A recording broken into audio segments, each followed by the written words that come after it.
Hi everyone, my name is Silver Willerwing and welcome. Today we have some more information on How to Train Your Dragon: The Hidden World. More specifically, we got some details revealed on at least one of the scenes that's gonna be happening in the movie. And I wanted to talk to you guys about it because I think it's a pretty remarkable scene. So what I'm talking about is the scene where Toothless and the Light Fury first meet.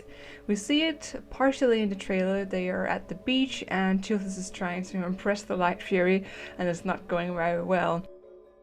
So recently, Entertainment made an article with some new details about How to Train Your Dragon: The Hidden World. Most of it we know already. They talk about how the movie's gonna have a bittersweet ending and how it's gonna be possibly tragic when we get closer to the end. But we already knew this. It doesn't make it easier to deal with, but we already knew that. But there's also some new images, and one of those images is Toothless and the Light Fury. And Toothless has a branch in his mouth, similar to we see it in the first film where he draws a picture for Hiccup.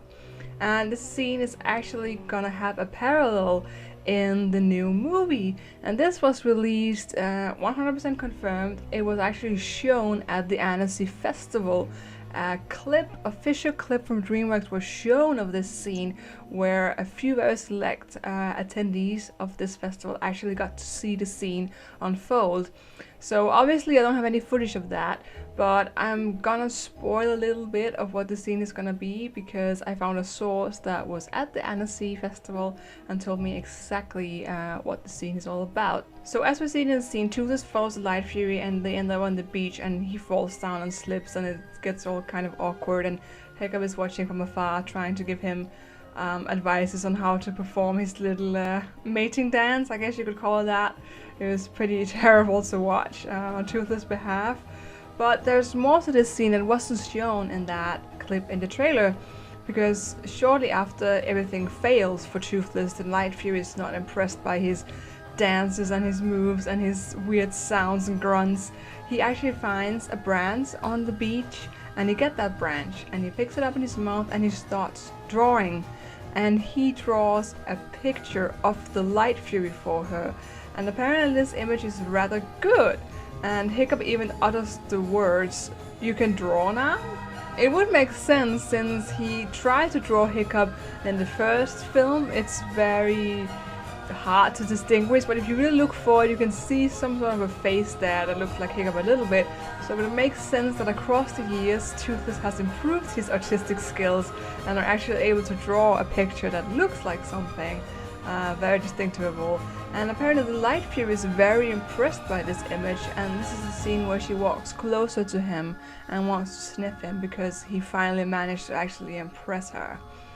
And this is when she also notices Hiccup and then she flies away, and Toothless can obviously not follow her, so he's stuck there, and Hiccup figures that he has to do something about the tail fin, and that also what leads up to how we've seen Toothless fly on his own in the trailer as well. So this scene is very special obviously because it's a direct parallel to the first movie.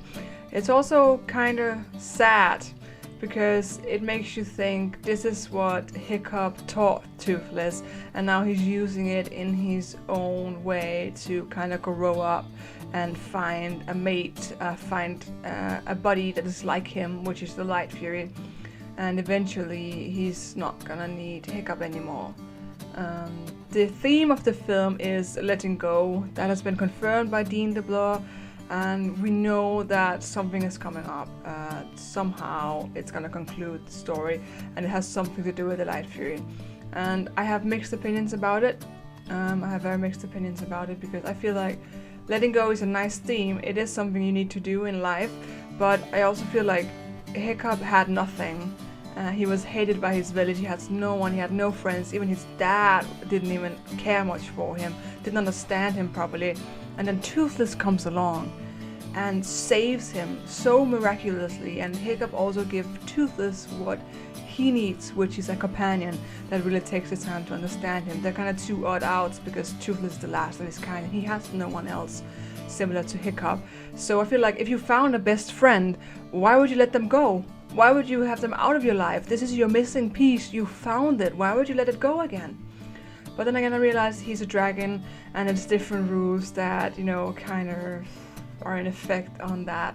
So I get it, but I'm also a bit upset about it. I'll have to wait till more information comes out and until the movie eventually comes out. It's moving ever closer, and sooner or later it's actually gonna be here, which is very exciting. But that was a little bit of a sidetrack. Thank you so much for watching this video. I think it's really interesting that we got some details of this scene, and I think it's gonna be really cool to see it for myself. So let me know what you think down in the comment section. Do you think this scene is kinda bittersweet as well? It's kind of cute, but also kind of sad because it reminds you that what they used to do, and now it's just the light view that gets it instead, and they're kind of breaking more apart. So be sure to subscribe for more dragon adventures. I will keep you posted on anything How to Train Your Dragon related, and hopefully I'll see you in the next video. So long, dragon riders!